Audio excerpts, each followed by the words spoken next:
ಪ್ರಿಯ ವೀಕ್ಷಕರೇ, ನಾನು ನಿಮ್ಮ ಪಾರ್ವತಿ. ಜ್ಯೋತಿಷ್ಯ ಜ್ಞಾನ ಸುಧಾ ಬೈ ಪಾರ್ವತಿ ಚಾನಲ್ನ ನೋಡ್ತಾ ಬರ್ತಿದ್ದೀರಾ.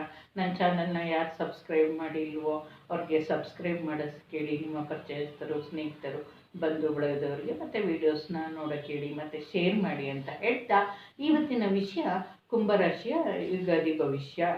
ಯಾವುದು ಶುಭಕೃತ ನಾಮ ಸಂವತ್ಸರದ್ದು 2022 ಏಪ್ರಿಲಿಂದ 2023 ಮಾರ್ಚ್ ತನಕ ತಿಳಿಸ್ಕೊಡ್ತೀನಿ.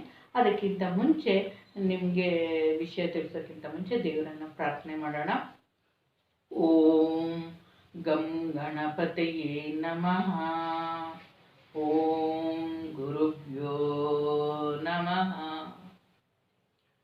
ಈ ಸತಿ ಶುಭಕೃತು ನಾಮ ಸಂವತ್ಸರದಲ್ಲಿ ಏನಾಗಿದೆ ಅಂದರೆ, ಶನಿವಾರ ರೇವತಿ ನಕ್ಷತ್ರ ಏಪ್ರಿಲ್ 2ನೇ ತಾರೀಕು ಯುಗಾದಿ ಹಬ್ಬ ಪ್ರಾರಂಭ ಆಗುತ್ತೆ. ನಿಮಗೆ ಏನು ಅದರಲ್ಲಿ ಶನಿ ವಾರ ಆಗಿರೋದ್ರಿಂದ ಶನಿ ಇದು ರಾಜ ಆಗಿರ್ತಾನೆ ಅಂತ ಹೇಳ್ಬೋದು. ಮತ್ತು ನಾನಿಲ್ಲಿ ಪಂಚಾಂಗ ಶ್ರವಣದ್ದೇನು ಹೇಳ್ತಾ ಇಲ್ಲ.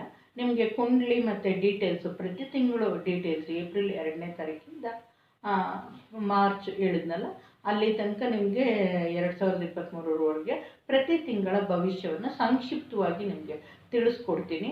ಈ ಸತಿ ಯುಗಾದಿ ಕುಂಡ್ಲಿಗೆ ವರ್ಷ ಬಂದ್ಬಿಟ್ಟು ಶುಭಕೃತು ನಾಮ ಸಂವತ್ಸರ ಸೂಚಿಸೋದು ತುಂಬ ಒಳ್ಳೆಯದು ಅಂತ ಹೇಳಿದ್ದೀನಿ. ಮತ್ತು ಈ ಸತಿ ಇದು ಶನಿ ರಾಜ ಇದ್ದು ಬಲರಾಮ ಪಶು ನಾಯಕ ಇರೋದು, ಬೆಳೆಗಳು ಅವು ಇವು ಚೆನ್ನಾಗಿ ಬೆಳೆಯುತ್ತೆ, ತೊಂದರೆ ಇಲ್ಲ, ಸಮೃದ್ಧಿ ಅನ್ನೋದು ಇರುತ್ತೆ ಅಂತ ಹೇಳಿ. ನೀವು ಪಂಚಾಂಗ ಶ್ರವಣ ಕೇಳಿದ್ರೆ ಅವೆಲ್ಲ ನಿಮಗೆ ಕ್ಲೀನಾಗಿ ಗೊತ್ತಾಗುತ್ತೆ. ಮಳೆ ಏನು ಇದ್ರದ್ದು ಎಲ್ಲ ಅಂತ ನಾನು ಅದ್ರ ಬಗ್ಗೆ ಮಾತಾಡಿಸ್ತಿಲ್ಲ.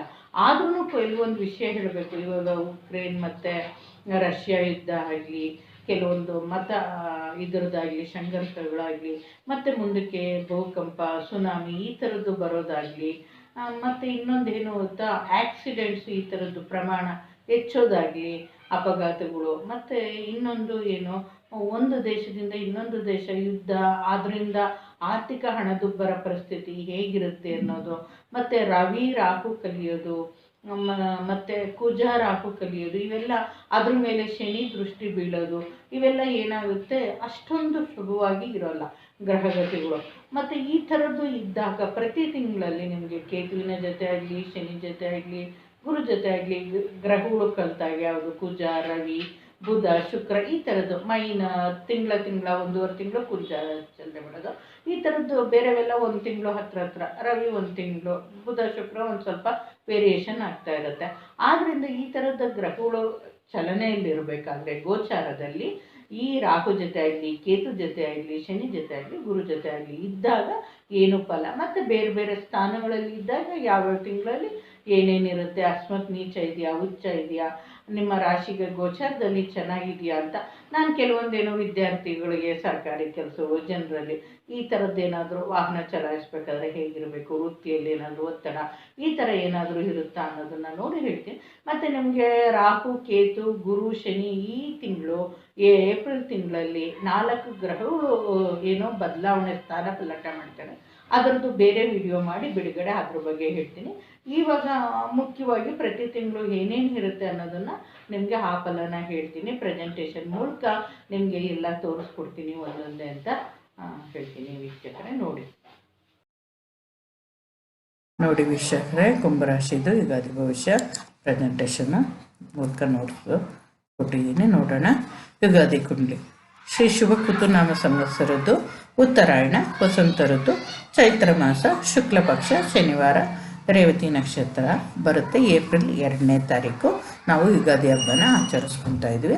ಯುಗಾದಿ ಕುಂಡ್ಲಿ ಕೊಟ್ಟಿದ್ದೀನಿ, ಅದ್ರದ್ದು ಬಗ್ಗೆ ನೋಟ್ಸ್ ಏನಿದೆ ನೋಡೋಣ. ಈ ಸತಿ ರಾಜ ಶನಿನೇ ಆಗಿರ್ತಾನೆ ಅಂತ ಹೇಳಿದೆ. ಇನ್ನು ಪಂಚಾಂಗ ಶ್ರವಣ ಕೇಳಿದ್ರೆ ನೀವು ಡೀಟೇಲಾಗಿ ಬೇರೆ ವಿಷಯ ಎಲ್ಲ ತಿಳ್ಕೊಬೋದು ಅಂತ. ಇದು ನೋಡಿ, ರಾಹುವಿನ ಅಪಸವ್ಯ ಮಾರ್ಗದಿಂದ ಹಿಡಿದು ಕೇತುವಿನವರೆಗೆ ಎಲ್ಲ ಗ್ರಹಗಳಿದ್ದು ಕಾಳಸರ್ಪ ಯೋಗವು ಯುಗಾದಿ ಕುಂಡಲಿಗಿರುವುದರಿಂದ ಶುಭದಾಯಕವಲ್ಲ. ಆದರೂ ಕುಂಭ ಗುರು ಶುಭವನ್ನುಂಟು ಮಾಡುತ್ತಾನೆ ಮತ್ತು ಉಚ್ಚಕುಜ ಹಾಗೂ ಸ್ವಕ್ಷೇತ್ರ ಶನಿ ಇರುವುದರಿಂದ ಕೆಡುಕು ಉಂಟಾಗುವುದರ ಫಲ ಕಡಿಮೆ ಮಾಡುತ್ತದೆ. ಆದರೂ ಶನಿ ಕುಜರು 2 ಡಿಗ್ರಿ ಅಂತರದಲ್ಲಿ ಇರುವುದರಿಂದ ಸ್ವಲ್ಪ ದಿವಸ ದೂರ ಪ್ರಯಾಣ ಕೈಗೊಳ್ಳಬೇಡಿ. ದಿನನಿತ್ಯ ಕೆಲಸಗಳಿಗೆ ದೋಷವಿರುವುದಿಲ್ಲ ಅಂತ ಹೇಳಿದ್ದೀನಿ. ನೋಡಿ, ಎಲ್ಲ ಸಪ್ತಗ್ರಹಗಳು ಏನಾಗುತ್ತೆ, ರಾಹುಕೇತು ಹೊರತುಪಡಿಸಿ ಇನ್ನು 7 7 ಗ್ರಹಗಳು ರಾಹುವಿನ ಅಪಸವ್ಯ ಮಾರ್ಗದಲ್ಲಿ ಅಂದರೆ ಆ್ಯಂಟಿ ಕ್ಲಾಕ್ ವೈಸಲ್ಲಿ ಎಲ್ಲ ಗ್ರಹಗಳು ಕೇತುವಿನವರಿಗೆ ಹಿಡಿತದಲ್ಲಿರ್ತವೆ. ಇದನ್ನು ಕಾಳಸರ್ಪ ದೋಷ ಅಥವಾ ಕಾಳಸರ್ಪ ಯೋಗ ಅಂತ ಹೇಳ್ತೀವಿ. ಇದರಿಂದ ಯುಗಾದಿ ಕುಂಡ್ಲಿಗೆ ಅಷ್ಟು ಒಳ್ಳೆಯದಲ್ಲ. ಆದ್ದರಿಂದ ಎಲ್ಲರೂ ಆ ಸುಬ್ರಹ್ಮಣ್ಯ ಸ್ವಾಮಿಯನ್ನು ಪ್ರಾರ್ಥನೆ ಮಾಡ್ಕೋಬೋದು ಅಥವಾ ನವನಾಗರ ಸ್ತೋತ್ರವನ್ನು ಪ್ರಾರ್ಥನೆ ಮಾಡ್ಬೋದು. ಇಲ್ಲ ನಿಮಗೆ ಬಂದಂಥ ಸರ್ಪ ದೇವರುಗಳು ಯಾವುದಾದ್ರೂ ನೀವು ಶ್ಲೋಕನ ಈ ಥರದನ್ನು ಹೇಳ್ಕೊಳ್ಳಿ. ಇಡೀ ಪ್ರಪಂಚಕ್ಕೆ ಒಳ್ಳೆಯದಾಗಲಿ ಅಂತ ಹೇಳ್ಬಿಟ್ಟು. ಪ್ರಪಂಚಕ್ಕೆ ಅಂದರೆ ಇಡೀ ಪ್ರಪಂಚ ಎಲ್ಲ ಮುಳುಗೋಗುತ್ತೆ, ಈ ಥರ ಸುನಾಮಿ ಬಂದುಬಿಟ್ರೆ, ಇನ್ನೇನೋ ಭೂಕಂಪ ಆಗ್ಬಿಟ್ರೆ ಇಲ್ಲವೇ ಇಲ್ಲ ಅಂತ ಅಲ್ಲ ನಾನು ಹೇಳೋದು. ಅಂದರೆ ಕೆಡಕನ್ನು ಕಡಿಮೆ ಮಾಡಲಿ ಅನ್ನೋದು ಅಷ್ಟೇ. ನಮ್ಮ ಪ್ರಾರ್ಥನೆ ಆ ದೇವರಿಗೆ ಮುಟ್ಲಿ, ಕೆಡಕು ಅನ್ನೋದು ಕಡಿಮೆ ಆಗಿ ಒಳ್ಳೆ ಧರ್ಮ ಒಳ್ಳೆ ಮಾರ್ಗದಲ್ಲಿ ನಡೆಯುವಂಥ ಸನ್ಮಾರ್ಗದಲ್ಲಿ ನಡೆಯುವಂತೆ ಆ ದೇವರು ಭಗವಂತ ನಮಗೆಲ್ಲರಿಗೂ ಕೃಪೆ ತೋರಲಿ ಅಂತ ಹೇಳ್ತೀನಿ. ಹೊರತು ನಾವು ಏನೋ ಆಗ್ಬಿಡುತ್ತೆ, ಇಲ್ಲದೆ ಇರೋದೆಲ್ಲ ಇವಾಗಲೇ ಘಟಿಸ್ಬಿಡುತ್ತೆ, ಪ್ರಪಂಚನೇ ಮುಳುಗೋಗುತ್ತೆ ಅನ್ನೋದಲ್ಲ. ಈ ಶನಿ ಕುಜ ಕಲ್ತಿರೋದ್ರಿಂದ ಏನಾಗಿ ತರಬೇಕು ಅಂದರೆ ತುಂಬ ಕಷ್ಟ ಇರುತ್ತೆ. ಸ್ವಲ್ಪ ಒಂದೊಂದು ವೈಮನಸ್ಯ ಎಷ್ಟೆಷ್ಟು ದೊಡ್ಡ ಅಪಘಾತಗಳಿಗೆ ಅವಘಡಗಳಿಗೆ ಕಾರಣ ಆಗ್ತವೆ ಅನ್ನೋದು ನಾವು ಕಣ್ಣಾರೆ ಬೇಕಾದಷ್ಟು ನೋಡ್ತೀವಿ. ಎಷ್ಟೊಂದು ಯುದ್ಧಗಳು ಇವಾಗ ಆಗಿರೋವೆಲ್ಲ ನೋಡ್ತಿರ್ತೀವಲ್ವ, ಬೇರೆ ಬೇರೆ. 3ನೇ ಮಹಾಯುದ್ಧನ ಅಂತ ಎಲ್ಲ ಹೇಳ್ತಿರ್ತಾರೆ. 3ನೇ ಮಹಾಯುದ್ಧ ನಡೀದೇ ಇರಲಿ, ಎಲ್ಲ ಒಳ್ಳೆಯದಾಗಲಿ ಅಂತ ಕೇಳ್ಕೊಳೋಣ. ಮತ್ತು ಈ ಕುಂಡ್ಲಿಯಲ್ಲಿ ಈ ಥರ ರಾಹು ಕೇತು ಇದಿರೋದು ಏನು ತೋರಿಸುತ್ತೆ ಅಂದರೆ ಮೇದಿನಿ ಜ್ಯೋತಿಷಕ್ಕೆ ಸಂಬಂಧಪಟ್ಟಂತೆ ಒಳ್ಳೆಯದಲ್ಲ ಯುಗಾದಿ ಕುಂಡ್ಲಿ. ನಮ್ಮ ಹಿಂದೂಸ್ತಾನಕ್ಕೆ ಸದ್ಯಕ್ಕೆ ಏನೂ ತೊಂದರೆ ಇಲ್ಲ. ಆದರೆ ಎಲ್ಲಾದರೂ ಭೂಕಂಪನಗಳು ಈ ಥರದ್ದು ಏನಾದರೂ ಆಗುತ್ತಾ, ಒಂದು ಸ್ವಲ್ಪ ಮತಗಲಭೆ ಅನ್ನೋದು ಆಗೋಯ್ತು. ಮತ್ತು ಈ ಆಕ್ಸಿಡೆಂಟ್ ಪ್ರಮಾಣ ಹೆಚ್ಚುತ್ತೆ ಶನಿ ಕುಜ ಇದ್ದಾಗ. ಗುದ್ದಾಟಗಳು ಇಂಥವು ಜಾಸ್ತಿ ಆಗುತ್ತೆ. ಮತ್ತು ರಾಹು ಕುಜ ಕಲಿತವೆ, ಮತ್ತು ರಾಹು ರವಿ ಕಲಿಯುತ್ತೆ. ಮತ್ತು ರಾಹು ಜೊತೆ ಒಂದೊಂದು ಗ್ರಹಗಳು ಬಂದಾಗ ಏನೇ ಆಗುತ್ತೆ, ಮತ್ತು ಕೇತು ಜೊತೆ ಗ್ರಹಗಳು ಬಂದಾಗ ಏನಾಗುತ್ತೆ ಅನ್ನೋದನ್ನೆಲ್ಲ ಮುಂದೆ ನಿಮ್ಗೆ ಹೇಳ್ತೀನಿ. ಆದರೂ ಇದು ಒಳ್ಳೆಯದಲ್ಲ, ನಾವು ಒಳ್ಳೆಯದಕ್ಕೋಸ್ಕರ ನಾವು ಪ್ರಾರ್ಥನೆ ಮಾಡ್ಕೊಳ್ಳೋಣ ಅಂತ ಹೇಳ್ತೀನಿ. ಒಂದು ಸ್ವಲ್ಪ ದಿವಸ ಯುಗಾದಿ ಹಬ್ಬ ಹಿಂದೆ ಮುಂದೆ ರ್ಯಾಶ್ ಡ್ರೈವಿಂಗು ಅವು ಇವು ಮಾಡೋರು ಒಂಥರ ಹುಡುಗಾಟಿಗೆ ನಾವು ಸ್ಪೀಡಾಗಿ ಹೋಗಬೇಕು, ಆಟ ಕಟ್ಕೊಳೋದು, ಚಾಲೆಂಜ್ ಮಾಡ್ಕೊಳೋದು, ಈ ಥರದ್ದೆಲ್ಲ ಇರುತ್ತೆ. ಆದ್ದರಿಂದ ಈ ಥರದ್ದು ಯಾವುದನ್ನೇ ಆಗಲಿ ಮಾಡದೆ ಏನಾಗುತ್ತೆ ಅಂದರೆ ಒಂದು ಸ್ವಲ್ಪ ಯಾರೋ ಚಾಲೆಂಜ್ ಕಟ್ಕೊಂಡು ಹೋಗೋದ್ರಿಂದ ಇನ್ನೊಬ್ಬರು ತೊಂದರೆ ಆಗ್ಬೋದು. ಯಾರಿಗಾದರೂ ಇವಾಗ ರೋಡಲ್ಲೋ ಇರೋರೋ ಎಲ್ಲೋ ಒಂದು ಹೋಗಿ ಗುದ್ಕೋಬೋದು ಒಂದು ಮರಕ್ಕೂ ಈ ಥರ. ಅದರಿಂದ ವೆಹಿಕಲ್ಸು ಓಡಿಸ್ಬೇಕಾದ್ರೆ ಎಚ್ಚರ ಅನ್ನೋದು ಇರಲಿ ಅಂತ ಅಷ್ಟೇ ನನ್ನ ಕಳಕಳಿ. ನೆಕ್ಸ್ಟು ನೋಡೋಣ. ನಾನು ಏಪ್ರಿಲ್ದು ಮಾತ್ರ 2ನೇ ತಾರೀಕು ಕೊಟ್ಟಿದ್ದೀನಿ. ಇನ್ನೆಲ್ಲ ಹೇಳಿದಂಗೆ ಪ್ರತಿ ತಿಂಗಳು 1ನೇ ತಾರೀಕು ಕೊಟ್ಕೊಂಬಂದಿನಿ. ಯಾಕಂದರೆ ಯುಗಾದಿ ಹಬ್ಬ ಪ್ರಾರಂಭ ಆಗೋದು 2ನೇ ತಾರೀಕು ಅಂತ ಹೇಳ್ತೀನಿ. ನೋಡೋಣ ಹೇಗಿದೆ ಇದರದ್ದು. ನಿಮ್ಮ ರಾಶ್ಯಾಧಿಪತಿ ಶನಿಯು ನಿಮ್ಮ ರಾಶಿಯಿಂದ 12ರಲ್ಲಿ ಕುಜನ ಜೊತೆ ಇರುವುದು ಶುಭವಲ್ಲ. ಈ ತಿಂಗಳು ನಿಮಗೆ ತುಂಬ ಖರ್ಚು ವೆಚ್ಚ ಉಂಟಾಗಬಹುದು. ನಿಮ್ಮ ರಾಶಿಯಲ್ಲೇ ಗುರುವು ಶುಕ್ರನೊಡನೆ ಸ್ಥಿತನಾಗಿದ್ದಾನೆ. ಜನ್ಮ ಗುರುವಿನ ದೋಷದಿಂದ ಮುಕ್ತಿ ಹೊಂದಲಿರುವಿರಿ. ಶುಕ್ರನು ನಿಮಗೆ ಸೌಖ್ಯವನ್ನು ತಂದು ಕೊಡುತ್ತಾನೆ. ನಿಮ್ಮ ಧನಸ್ಥಾನದಲ್ಲಿ ಬುಧನಿಂದ ಶುಭ ಫಲವನ್ನು ಹೊಂದುವಿರಿ. ಅಂದರೆ ಧನಸ್ಥಾನದಲ್ಲಿ ಬುಧ ಇದೆ ಅಂತ ಹೇಳ್ಬೋದು. ರವಿಯ ಗೋಚಾರ 2ರಲ್ಲಿ ಸರ್ಕಾರಿ ಕೆಲಸಗಳಲ್ಲಿ ನಿಧಾನ ಪ್ರಗತಿಯನ್ನು ಸೂಚಿಸುತ್ತದೆ. ನರಸಿಂಹ ಕವಚ ಮತ್ತು ಸೂರ್ಯ ಬೀಜ ಮಂತ್ರ ಪಠಿಸಿ ಅಂತ ಹೇಳಿದ್ದೀನಿ. ಚಂದ್ರ ಮಾತ್ರ 2 ಕಾಲು ದಿವಸ ಇರ್ತಾನೆ. ರವಿ ಬುಧ 25 ದಿವಸ ಇರ್ಬೋದು, ಒಂದೊಂದು ಸತಿ ತಿಂಗಳು ಇರ್ಬೋದು, ಇನ್ನೂ ಜಾಸ್ತಿನೇ ಇರ್ಬೋದು. ಒಂದೊಂದು ತಿಂಗಳು ಅಂತ ಅಂದ್ಕೊಂಡು ರವಿ ಮಾತ್ರ ಒಂದು ತಿಂಗಳಿಗೆ ಒಂದು ಸತಿ ಒಂದು ಸ್ವಲ್ಪ ಹೆಚ್ಚು ಕಡಿಮೆ 28, 29, 30, 31 ದಿವಸ ಆ ಥರ ಇದಾಗುತ್ತೆ. ಏಪ್ರಿಲ್ 14ನೇ ತಾರೀಕು ಯಾವಾಗಲೂ ರವಿ ಮೇಷರಾಶಿಗೆ ಬರ್ತಾರೆ. ಇಲ್ಲಿರೋ ತನಕ ಚೆನ್ನಾಗಿರಲ್ಲ, ಅದಾದಮೇಲೆ ಮುಂದಕ್ಕೆ ಹೋದ್ಮೇಲೆ ಮತ್ತೆ ಚೆನ್ನಾಗಿರುತ್ತೆ.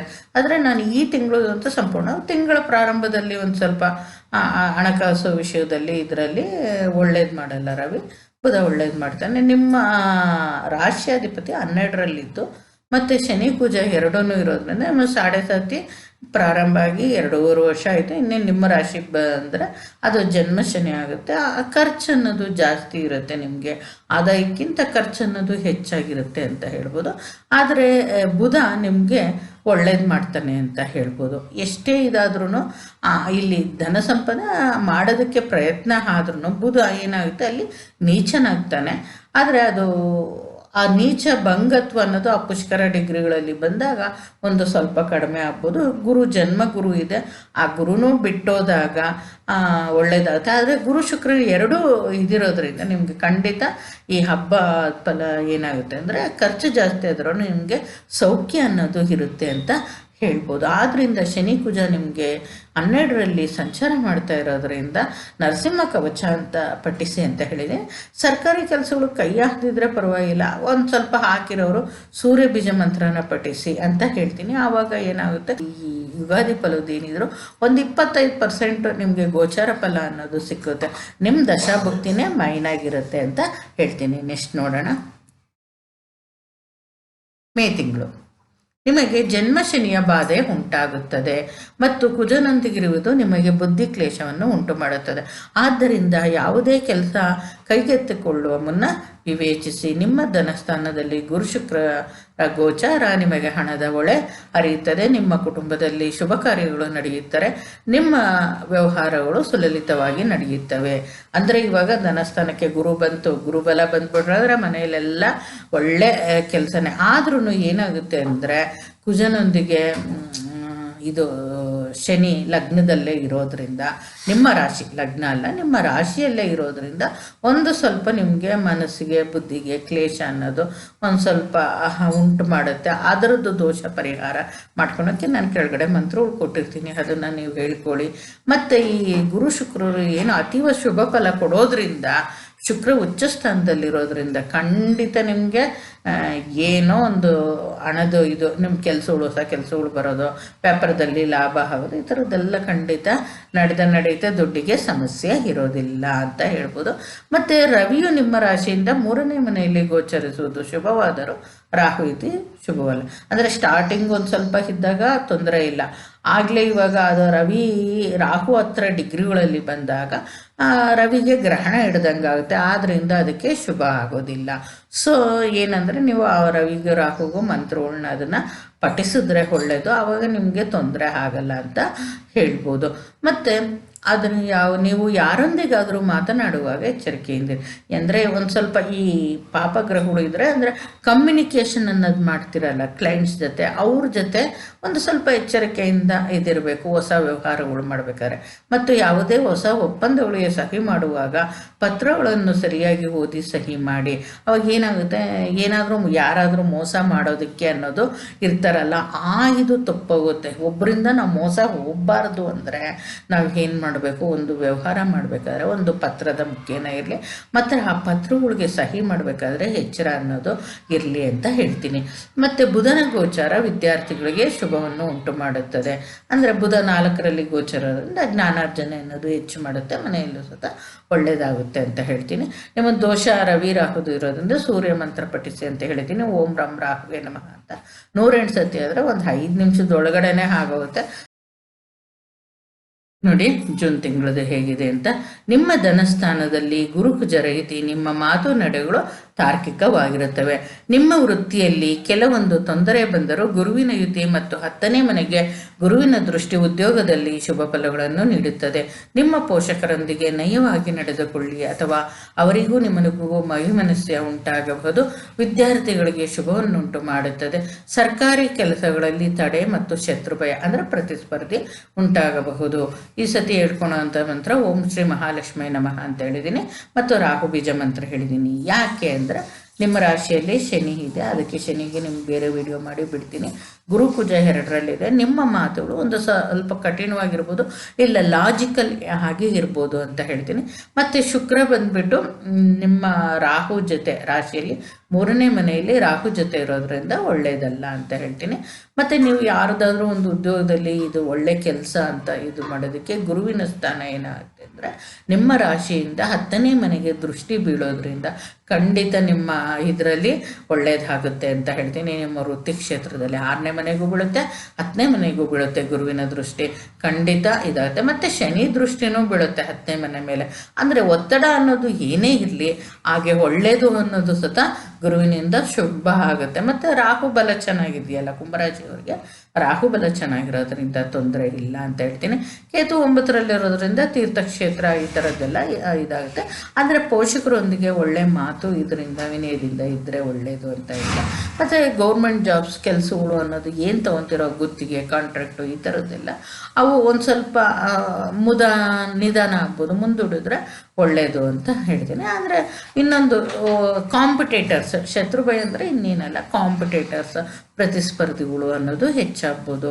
ರಾಹು ಜೊತೆ ಶುಕ್ರ ಇರೋದ್ರಿಂದ ಮಹಾಲಕ್ಷ್ಮಿ ನಮಃ ಅನ್ನೋದು ಪಠಿಸಿದ್ರೆ ಒಳ್ಳೆಯದು ಅಂತ ಹೇಳ್ತೀನಿ. ನೆಕ್ಸ್ಟು ಜುಲೈ ತಿಂಗಳದ್ದು ನೋಡೋಣ.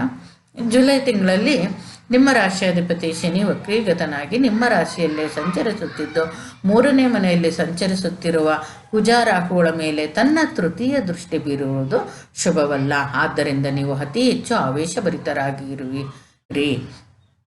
ನೀವು ಇತರರೊಂದಿಗೆ ನಯವಾಗಿ ಸಂಯಮದಿಂದ ವರ್ತಿಸಿ, ಇಲ್ಲದಿದ್ದರೆ ಗಲಾಟೆ ಮಾಡಿಕೊಳ್ಳುವಿರಿ. ನಿಮ್ಮ ತಂಗಿ ಅಥವಾ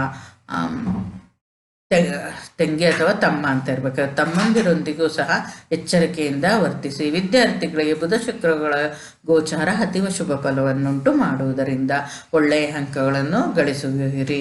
ರವಿಯ ಗೋಚಾರ ಕೆಲಸಗಳನ್ನು ಮುಂದೂಡುತ್ತದೆ. ನೋಡಿ, ಇಲ್ಲಿ ನಿಮ್ಮ ಶನಿ ನಿಮ್ಮ ರಾಶಿಯಲ್ಲಿರುವಂಥದ್ದು ಜನ್ಮ ಶನಿ ಅನ್ನೋದಿದೆ.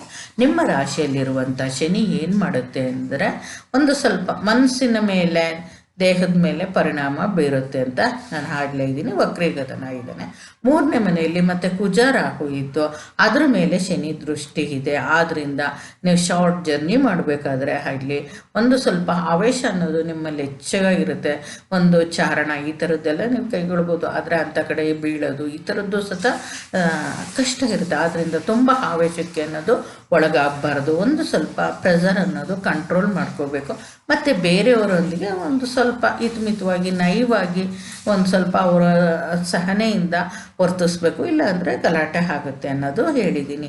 ಯಾಕೆ ಅಂತ ಹೇಳಿದ್ನಲ್ಲ. ಮತ್ತು ತಂಗಿ ಅಥವಾ ತಮ್ಮ 3ನೇ ಮನೆ ಸೂಚಿಸೋದ್ರಿಂದ ನಿಮ್ಮ ತಂಗಿ ತಮ್ಮಂದ್ರ ಜೊತೆ ಗಲಾಟೆ ಮಾಡ್ಕೋಬೋದು. ಅದು ಸತ ಎಚ್ಚರಿಕೆಯಿಂದ ಇದ್ದರೆ ಒಳ್ಳೆಯದು ಅಂತ ಹೇಳ್ತೀನಿ. ಮತ್ತು 4ನೇ ಮನೆಯಲ್ಲಿ ಶುಕ್ರ ಬುಧ ಇರೋದ್ರಿಂದ ತುಂಬ ಅಂದರೆ ತುಂಬ ಒಳ್ಳೆಯದು ಫಲ ಆಗುತ್ತೆ. ವಿದ್ಯಾರ್ಥಿಗಳು ಖಂಡಿತ ಹೆಚ್ಚಿನ ಮಾರಿಸುತ್ತೆ. ಈ ಥರ ಗೋಚರ ಫಲ ರವಿದೇನಾಗುತ್ತೆ ಅಂದರೆ ಗೌರ್ಮೆಂಟ್ ಜಾಬ್ಸ್ ಅನ್ನೋದು ತೊಗೊತೀವಲ್ಲ ಯಾವುದಾದ್ರೂ ಆ ಕೆಲಸಗಳು ಒಂದು ಸ್ವಲ್ಪ ಮುಂದೂಡ್ತವೆ. ಅಷ್ಟು ಶುಭ ಅಲ್ಲ ಅಂತೇಳ್ಬಿಟ್ಟು ಕುಜ ರಾಹು ಜೊತೆಯಲ್ಲಿರೋದ್ರಿಂದ ಏನು ಹೇಳಿದ್ದೀನಿ ಅಂದರೆ ಶ್ರೀ ಸುಬ್ರಹ್ಮಣ್ಯ ಕವಚಂ ಅನ್ನೋದನ್ನು ಪಠಿಸಿ ಅಂತ ಹೇಳಿದ್ದೀನಿ. ಮತ್ತು ರಾಹು ಬೀಜ ಮಂತ್ರ ಕೊಟ್ಟಿದ್ದೀನಿ. ಓಂ ಬ್ರಾಂ ಬ್ರೀಂ ಬ್ರೌಂ ಸಹ ರಾಹುವೇ ನಮಃ ಅಂತೇಳ್ಬಿಟ್ಟು ಈ ಮಂತ್ರನ ಪಠಿಸಿ 108 ಸತಿನೋ ನಿಮಗೆ 48 ಸತಿನೋ ನಿಮಗೆ ಅನುಕೂಲ ಆಗೋದನ್ನು ನೋಡಿಕೊಂಡು ಪಠಿಸ್ಬೋದು. ಇದು ಬೆಳಗ್ಗೆ ಸಂಜೆ ಯಾವಾಗ ಬೇಕಾದರೂ ಮಾಡ್ಕೋಬೋದು. ನಿಮ್ಮ ಸಮಯಕ್ಕೆ ಅನುಸಾರ ಯಾವಾಗ ಬೇಕೋ ಅವಾಗ ಮಾಡ್ಕೊಳ್ಳಿ ಅಂತ ಹೇಳ್ತಾ ನೆಕ್ಸ್ಟು ಆಗಸ್ಟ್ ತಿಂಗಳದು ನೋಡೋಣ. ನಿಮ್ಮ ರಾಶ್ಯಾಧಿಪತಿ ವಕ್ರನಾಗಿ 12ನೇ ಮನೆಯಲ್ಲಿ ಸಂಚರಿಸುತ್ತಿರುವುದು ಖರ್ಚನ್ನು ಹೆಚ್ಚು ಮಾಡಿಸುತ್ತಾನೆ. ಅಂದರೆ ಇಷ್ಟು ದಿವಸ ಜನ್ಮ ಬಂತು, ಜನ್ಮದಾದ್ಮೇಲೆ ಮತ್ತೆ ಏಪ್ರಿಲಲ್ಲಿ ಬಂದಿದ್ದು, ಏಪ್ರಿಲ್ 29 ಹಂಗೆ ಮತ್ತೆ ಏನಾಗುತ್ತೆ ಆಗಸ್ಟಲ್ಲಿ ಮತ್ತೆ ಇಲ್ಲೇನು ಬಂತು, ಶನಿ ವಕ್ರಗತನಾಗಿ ಏನಾಯಿತು ಮಕರ ರಾಶಿಗೆ ತನ್ನ ರಾಶಿಗೆ ಹೋಗಿದ್ದಾನೆ. ನಿಮ್ಮ ರಾಶಿಯಿಂದ 12ನೇ ಮನೆಯಲ್ಲಿ ಗೋಚಾರದಲ್ಲಿದ್ದಾನೆ. ಖರ್ಚು ಅನ್ನೋದನ್ನು ಹೆಚ್ಚು ಮಾಡಿಸ್ತಾನೆ ಅಂತ ಹೇಳ್ಬೋದು. ಇದು 7.5 ಮೊದಲನೇ ಭಾಗದ ಮತ್ತೆ ಅಲ್ಲಿಗೆ ಬಂದಿದ್ದಾನೆ ಅಂತೇಳ್ಬಿಟ್ಟು. ಮತ್ತು ಇಲ್ಲಿ ಕುಜ ರಾಹು ತುಂಬ 10 ಡಿಗ್ರಿಗಳಲ್ಲಿರುತ್ತೆ. ಆದ್ದರಿಂದ ಒಂದು ಸ್ವಲ್ಪ ಇನ್ನೂ ಹೆಚ್ಚಿನ ಹಿಂದಿನ ತಿಂಗಳು ಹೇಳಿದ್ದೆ ಅದಕ್ಕಿಂತ ಹೆಚ್ಚಿನ ಎಚ್ಚರಿಕೆ ಅನ್ನೋದು ತೊಗೊಂಡ್ರೆ ಒಳ್ಳೆಯದು. ಒಂದು ಎಲೆಕ್ಟ್ರಾನಿಕ್ಸ್ ಕೂಡಿಸಿ ಆಗಲಿ ಏನೇ ಆಗಲಿ ಸಿಡ್ಲು ಗುಡುಗು ಈ ಥರದ್ದು ಬಡಿಬೋದು. ನೀವು ಸ್ವಿಚ್ಗಳು ಅದು ಆಫ್ ಮಾಡಿಕೊಂಡ್ರೆ ಒಳ್ಳೆಯದು. ಪ್ರಯಾಣ ಮಾಡಬೇಕಾದ್ರೆ ಎಚ್ಚರಿಕೆಯಿಂದ ಇರಬೇಕು. ಆಕ್ಸಿಡೆಂಟ್ಸು ಈ ಥರದಕ್ಕೆಲ್ಲ ಕೊಡಬಾರ್ದು. ಮತ್ತು ಹಿಂದಿನ ತಿಂಗಳು ಇದ್ದೀನಿ ಯಾರ ಹತ್ರನಾಗಲಿ ತಮ್ಮ ತಂಗಿ ಅಂದರೆ ಇನ್ನೊಂದು ಏನು ಹೇಳ್ತೀವಿ 3ನೇ ಮನೆ ನೈಬರ್ಸ್ ಕಮ್ಯುನಿಕೇಷನ್ ಹೇಳ್ತೀವಿ. ನೈಬರ್ಸ್ ಅಕ್ಕಪಕ್ಕದ ಅಂಥವ್ರ ಹತ್ರನೂ ಜಗಳ ಮಾಡ್ಕೋಬೇಡಿ. ಆದಷ್ಟು ಒಂದು ಸ್ವಲ್ಪ ಎಚ್ಚರಿಕೆಯಿಂದ ಸಣ್ಣ ಸಣ್ಣ ವಿಷಯನ ದೊಡ್ಡದು ಮಾಡ್ಕೊಳಕ್ಕೆ ಹೋಗಿ ಜಗಳಗಳು ಉಂಟು ಮಾಡ್ಕೊತಾರೆ. ಆ ರೀತಿ ಏನೂ ಮಾಡ್ಕೋಬೇಡಿ ಅಂತ ಹೇಳ್ತೀನಿ. ಮತ್ತು ನಿಮ್ಮ ರಾಶಿಯಿಂದ 5ನೇ ಮನೆಯಲ್ಲಿ ಶುಕ್ರನ ಬುಧ ಮತ್ತು ರವಿಯ ಗೋಚಾರ ಅನೇಕ ರೀತಿಯ ಧನ ಲಾಭ ಕೊಡುತ್ತದೆ. ಶುಕ್ರ 5ನೇ ಮನೆಯಲ್ಲಿ, ರವಿ ಬುಧ 6ನೇ ಮನೆಯಲ್ಲಿ. ಅವೆರಡು ಗೋಚರ ಏನು ಅಂದರೆ ಈ 3 ಗ್ರಹಗಳದ್ದು ಖಂಡಿತ ಎಲ್ಲ ಶುಭ. ಗುರುಬಲ ಇದೆ, ಶುಕ್ರ ಬುಧ ರವಿ, ಎಷ್ಟು ಇವಾಗ ನಿಮಗೆ 4 ಗ್ರಹಗಳ ಬಲ ಸಿಕ್ಕಿದ ಹಾಗೆ ಆಯಿತು. ರಾಹುಬಲನೂ ಇದೆ, ಆದರೆ ರಾಹು ಕುಜನ ಜೊತೆ ಇರೋದ್ರಿಂದ ಒಂದು ಸ್ವಲ್ಪ ಎಚ್ಚರ ಹೇಳಿದ್ದೀವಿ ಹೊರತು, ಅಂದರೆ ಎಲ್ಲ ಇದ್ದು ಇನ್ನೇನಾದರೂ ಮಾಡ್ಕೊಳೋದು ತಪ್ಪಾಗುತ್ತೆ. ಆದ್ದರಿಂದ ಈ ಥರ ಎಚ್ಚರಿಕೆ ಹೇಳಿದರೆ ನೀವು ಆ ಗ್ರಹ ಮಂತ್ರ ಉಳಿದು ಜಪ ಮಾಡಿದಾಗ ಏನಾಗುತ್ತೆ ಅಂದರೆ, ನೀವು ಇದು ನಾವು ಎದುರಿಸ್ಬೇಕು, ಇನ್ನೇನೋ ಆಗುತ್ತೆ, ಕಷ್ಟದಲ್ಲಿರ್ತೀರ ಅಂತ ನಮಗೆ ಆ ಉದ್ದೇಶ ಇಲ್ವೇ ಇಲ್ಲ. ಫಸ್ಟೇ ಎಚ್ಚರ ಹೇಳಿದರೆ ನೀವು ಹಿಂಗೆಲ್ಲ ಹಿಂಗೆ ನಮ್ಮ ಪ್ರವರ್ತನೆಯಲ್ಲಿ ನಾವು ಯಾವ ರೀತಿ ಇರಬೇಕು ಅನ್ನೋದು ಒಂದು ಎಚ್ಚರಿಕೆ ಅಷ್ಟೆ. ಇನ್ನೇನು ನಮಗೆ ಎದುರಿಸ್ಬೇಕು ಅನ್ನೋದಂತೂ ಖಂಡಿತ ಇಲ್ಲ. ಮತ್ತು ಸರ್ಕಾರಿ ಕೆಲಸಗಳು ಸುಲಲಿತವಾಗಿ ರವಿ ಗೋಚಾರ ಖಂಡಿತ ನೆರವೇರಿಸುತ್ತೆ ಅಂತ ಹೇಳ್ಬೋದು. ಮತ್ತು ಕುಜರಾಹು ತುಂಬ 10 ಡಿಗ್ರಿಯಲ್ಲಿರೋದ್ರಿಂದ ಸುಬ್ರಹ್ಮಣ್ಯನ ಪ್ರಾರ್ಥನೆ ಬಿಡಲೇಬೇಡಿ, ಆ ಸ್ತೋತ್ರನ ಪಠಿಸಿ, ಖಂಡಿತ ಒಳ್ಳೆಯದಾಗುತ್ತೆ. ಬೇಕಾದ್ರೆ ಇದು ಕುಜಬೀಜ ಮಂತ್ರನೂ ಹೇಳ್ಕೊಬೋದು, ರಾಹು ಬೀಜ ಮಂತ್ರ, ಕುಜ ಬೀಜ ಮಂತ್ರ ಅಂತಲೂ ಹೇಳ್ಕೊಬೋದು. ನಾನಿಲ್ಲಿ ಸುಬ್ರಹ್ಮಣ್ಯ ಸ್ತೋತ್ರ ಹೇಳಿದ್ದೀನಿ, ರಾಹುಗೆ ರಾಹು ಬೀಜ ಮಂತ್ರ ಹೇಳಿದ್ದೀನಿ. ಓಂ ಬ್ರಾಂ ಬ್ರೀಂ ಬ್ರೌಂ ಸಹ ರಾಹುವೇ ನಮಃ ಅಂತ ಹೇಳಿದ್ದೀನಿ. 108 ಸತಿ ಪಠಿಸಿ. ತುಂಬ ಧೈರ್ಯ ಅನ್ನೋದು ಇರುತ್ತೆ, ಒಂದು ಸ್ವಲ್ಪ ಆವೇಶ ಅನ್ನೋದನ್ನು ಕಂಟ್ರೋಲ್ ಇಟ್ಕೊಂಡ್ರೆ ನೀವು ತುಂಬ ಒಳ್ಳೆಯದಾಗುತ್ತೆ ಅಂತ ಹೇಳಿದ್ದೀನಿ. ಮತ್ತು ಸೆಪ್ಟೆಂಬರ್ ತಿಂಗಳಲ್ಲಿ ಹೇಗಿದೆ ನೋಡೋಣ. ಗುರು ಮತ್ತು ರಾಹುವಿನ ಗೋಚಾರ ಶುಭ ಫಲವನ್ನು ಕೊಡುತ್ತವೆಯಾದರೂ ಕುಜನ ಗೋಚಾರ ಇತರರಿಂದ ನಿಮಗೆ ವಿರೋಧವನ್ನು ತಂದೊಡ್ಡುತ್ತಾನೆ. ಅಂದರೆ ಇವಾಗ ಗುರು ಮತ್ತು ಇನ್ಯಾವುದು ರಾಹು, ಇವಾಗ ರಾಹುಗೆ ಯಾವ ಗ್ರಹಗಳು ಜೊತೆಯಲ್ಲಿಲ್ಲ. ರಾಹು ಇವಾಗ ಒಬ್ಬನೇ ಕೂತ 3ನೇ ಮನೆಯಲ್ಲಿ ಖಂಡಿತ ತುಂಬ ಒಳ್ಳೆ ಫಲ ಅನ್ನೋದು ಕೊಡ್ತಾನೆ. ನಿಮಗೆ ಮಹಾಲಕ್ಷ್ಮಿ ಅಂದರೆ ಇದೆ. ಮತ್ತು ಏನು ಕುಜನ ಗೋಚರ ಏನಾಗಿದೆ 4ನೇ ಮನೆಗೆ ಬಂತು, ಅದು ಒಳ್ಳೆಯದಲ್ಲ. ಈ ವರ್ಷದಲ್ಲಿ ತುಂಬ ದಿವಸ ಇರ್ತಾನೆ. ಇವಾಗ ಸೆಪ್ಟೆಂಬರ್, ಅಕ್ಟೋಬರ್, ನವಂಬರ್, ಡಿಸೆಂಬರ್ ಆದರೂ ಕುಜ ಅಲ್ಲೇ ಇರ್ತಾನೆ. ಒಂದು ಸ್ವಲ್ಪ ಎಚ್ಚರಿಕೆ ಅನ್ನೋದು ಒಳ್ಳೆಯದು. ಬೇರೆಯವ್ರ ಜೊತೆ ವಿರೋಧ ಅನ್ನೋದು ಕಟ್ಕೋಬೇಡಿ, ಯಾರಾದರೂ ಆಗಿರ್ಬೋದು, ಯಾರ ಹತ್ರನೂ ವಿರೋಧನ ಕಟ್ಕೋಬೇಡಿ. ಶುಕ್ರ ಮತ್ತು ರವಿಯ ಗೋಚಾರ ನಿಮಗೆ ಈ ತಿಂಗಳು ಆರೋಗ್ಯ ಸಮಸ್ಯೆಯನ್ನು ಉಂಟು ಮಾಡುತ್ತದೆ. 7ನೇ ಮನೆಯಲ್ಲಿ ಗೋಚಾರ ಇದೆ, ಆದ್ದರಿಂದ ಒಂದು ಸ್ವಲ್ಪ ಆರೋಗ್ಯ ಸಮಸ್ಯೆ ಅನ್ನೋದು ಉಂಟು ಮಾಡ್ಬೋದು. ನಿಮ್ಮ ಹೆಂಡತಿಯ ಆರೋಗ್ಯನೇ ಆಗಲಿ ನೀವು ಕೇರ್ ತಗೊಳ್ಳಿ ಅಂತ ಹೇಳ್ತೀನಿ. ನಿಮ್ಮ ದೈಹಿಕ ಆರೋಗ್ಯ ಕೆಡುವುದಲ್ಲದೆ ಮಾನಸಿಕವಾಗಿಯೂ ಬಳಲುವಿರಿ. ಆದರೆ ಬುಧನ ತನ್ನ ಸ್ವ ಮತ್ತು ಉಚ್ಚ ರಾಶಿಯ ಗೋಚಾರವು ನಿಮಗೆ ಅನೇಕ ವಿಷಯದಲ್ಲಿ ಅನುಕೂಲಕರ ವಾತಾವರಣವನ್ನು ಉಂಟು ಮಾಡುತ್ತದೆ. ನಿಮ್ಮ ಖರ್ಚಿನಲ್ಲಿ ಹಿಡಿತವಿರಲಿ, ಸುತ್ತಾಟ ಜಾಸ್ತಿ ಮತ್ತು ಅದರಿಂದ ಆಯಾಸಗೊಳ್ಳುವಿರಿ ಅಂತ ಹೇಳ್ಬೋದು. ನಿಮಗೆ ಏನಾಗುತ್ತೆ ಅಂದರೆ, ಇಲ್ಲಿ ಬುಧ ಏನಾಗಿದೆ ಅಂದರೆ ಗುರು ದೃಷ್ಟಿನೇ ಇದೆ. ಬುಧ ಗೋಚಾರದಲ್ಲಿ 8ನೇ ಮನೆಯಲ್ಲಿದ್ದಾಗ ಎಲ್ಲ ಒಳ್ಳೆ ಪರಿಸ್ಥಿತಿನ ತಂದುಕೊಡ್ತಾನೆ. ಆದ್ದರಿಂದ ಗುರುವಿನಾಗಲಿ, ರಾಹುವಿನೇ ಆಗಲಿ, ಬುಧನೇ ಆಗಲಿ, ಆ ಫಲಗಳು ಏನಾಗುತ್ತೆ, ನಿಮ್ಮ ಫಲಗಳು ಒಳ್ಳೆಯದಾಗುತ್ತೆ ಅನ್ನೋದನ್ನು ಇನ್ನೂ ಹೆಚ್ಚಿಗೆ ಮಾಡುತ್ತೆ. ಒಂದಕ್ಕೊಂದು ಸೇರಿದಾಗ ಗುರುವಿನ ದೃಷ್ಟಿ ಬುಧನ ಮೇಲೆ ಬಿದ್ದಿದೆ, ನಿಮ್ಮ ಭಾಗ್ಯಸ್ಥಾನ ಅಂದರೆ ಅಷ್ಟಮ ಸ್ಥಾನದ ಮೇಲೆ ಬಿದ್ದಿದೆ. ಆಕಸ್ಮಿಕ ಲಾಭ ಅನ್ನೋದು ನಿಮಗೆ ಖಂಡಿತ ಸಿಗುತ್ತೆ ಅಂತ ಹೇಳ್ತೀನಿ. ವೃತ್ತಿಯಲ್ಲೇ ಆಗಲಿ ಏನೇ ಆಗಲಿ ನಿಮ್ಮ ಮುಂಬಡ್ತಿ ಈ ಥರದ್ದು ಏನಾದರೂ ಸಿಗ್ಬೋದು. ಖಂಡಿತ ನೀವು ಇಷ್ಟಪಟ್ಟು ಏನೇನು ಮಾಡಬೇಕು ಅಂದ್ಕೊಂಡಿದ್ದೀರ ಎಲ್ಲನೂ ಮಾಡಿ. ಆದರೆ ನಿಮ್ಮ ಖರ್ಚಿನಲ್ಲಿ ಬಂದಿದ್ದ ಲಾಭದಲ್ಲಿ ಉಳಿತಾಯ ಅನ್ನೋದನ್ನ ಮಾಡಬೇಕು. ಎಲ್ಲ ಅಮೌಂಟ್ನ ಖರ್ಚು ಮಾಡೋದು ಬಿಟ್ಟು ಒಂದು ಸ್ವಲ್ಪ ಉಳಿತಾಯದ ಕಡೆನೂ ಎಚ್ಚರಿಕೆ ವಹಿಸಿದ್ರೆ ಒಳ್ಳೆಯದು ಅಂತ ಹೇಳ್ತೀನಿ. ಸುತ್ತಾಟ ಅನ್ನೋದು ನಿಮ್ಮ ಆಸೆ ಇದು ಎಷ್ಟು ಪರ್ಸೆಂಟೇಜ್ ಖರ್ಚು ಮಾಡಬೇಕು, ಎಷ್ಟು ಪರ್ಸೆಂಟೇಜ್ ಖರ್ಚು ಮಾಡಬಾರ್ದು ಅನ್ನೋದು ಒಂದು ಹಿಡಿತ ಇದ್ದರೆ ಒಳ್ಳೆಯದು ಅಂತ ಹೇಳ್ತೀನಿ. ಮತ್ತು ಸೂರ್ಯ, ಶುಕ್ರ ಮತ್ತು ಚಂದ್ರ ಮಂತ್ರನ ಪಠಿಸಿ ಅಂತ ಹೇಳ್ತೀನಿ. ಆವಾಗ ನಿಮ್ಮ ಆರೋಗ್ಯ ಸುಧಾರಿಸುತ್ತೆ. ನೀವು ಯೂಟ್ಯೂಬಲ್ಲಿ ಸರ್ಚ್ ಮಾಡಿದ್ರು ಸೂರ್ಯ ಮಂತ್ರ ಅಂತ ಹುಡುಕಿ ಖಂಡಿತ ಸಿಕ್ಕುತ್ತೆ, ಶುಕ್ರ ಮಂತ್ರ ಅಂತ ಹುಡುಕಿ ಸಿಕ್ಕುತ್ತೆ, ಚಂದ್ರ ಮಂತ್ರ ಅಂತ ಹುಡುಕಿ ನವಗ್ರಹ ಮಂಗಳಾಷ್ಟಕದಲ್ಲಿ ನೀವು ಸೂರ್ಯನದೇ ಆಗಲಿ ಮೊದಲು ಬರುತ್ತೆ. ಏನಾಗುತ್ತೆ, ಜಪ ಕುಸುಮ ಸಂಕಾಶಂ ಕಾಶ್ಯಪೇಯಂ ಮಹಾದ್ಯುತಿಂ ತಮೋರಿಂ ಸರ್ವ ಪಾಪಜ್ಞ ಪ್ರಣತೋಸ್ಮಿ ದಿವಾಕರಂ ಅಂತ, ಅದು ಸೂರ್ಯ ಮಂತ್ರ. ಅದೇ ರೀತಿ ಶುಕ್ರ ಮಂತ್ರ, ಚಂದ್ರ ಮಂತ್ರ ಇರುತ್ತೆ. ನೀವು ಖಂಡಿತ ನೋಡಿದ್ರೆ 108 ಸತಿ ಆ ಥರ ಇರುತ್ತೆ. ನೀವು ಎಷ್ಟು ಸತಿ ಬೇಕಾದ್ರೆ ಅಷ್ಟು ಸತಿ ಪ್ಲೇ ಮಾಡಿ ಕೇಳ್ಬೋದು ಅಂತ ಹೇಳ್ತೀನಿ. ನೆಕ್ಸ್ಟು ಅಕ್ಟೋಬರ್ ತಿಂಗಳು ಹೇಗಿರುತ್ತೆ ಅನ್ನೋದು ನೋಡೋಣ. ನೀವು ಅಲೆದು ಬೆಂಡಾಗಿರುವಿರಿ, ವಿರೋಧಿಗಳನ್ನು ದೂರವಿಡಿ. ವಿದ್ಯಾರ್ಥಿಗಳು ಚೆನ್ನಾಗಿ ಓದುವರು. ನೀವು ನಿಮ್ಮ ಬಂಧು ಬಳಗದವರಿಂದ ನಿಮಗೆ ಇಷ್ಟವಾದ ಶುಭ ವಾರ್ತೆಯನ್ನು ಕೇಳುವಿರಿ. ಸರ್ಕಾರಿ ಕೆಲಸಗಳು ನಿಧಾನ. ನೀವು ಯಾವುದಾದರೂ ಆಕಸ್ಮಿಕ ಧನಲಾಭ ಹೊಂದುವಿರಿ. ವೃತ್ತಿಯಲ್ಲಿ ಮುಂಬಡ್ತಿ ಸಹ ಉಂಟಾಗಬಹುದು.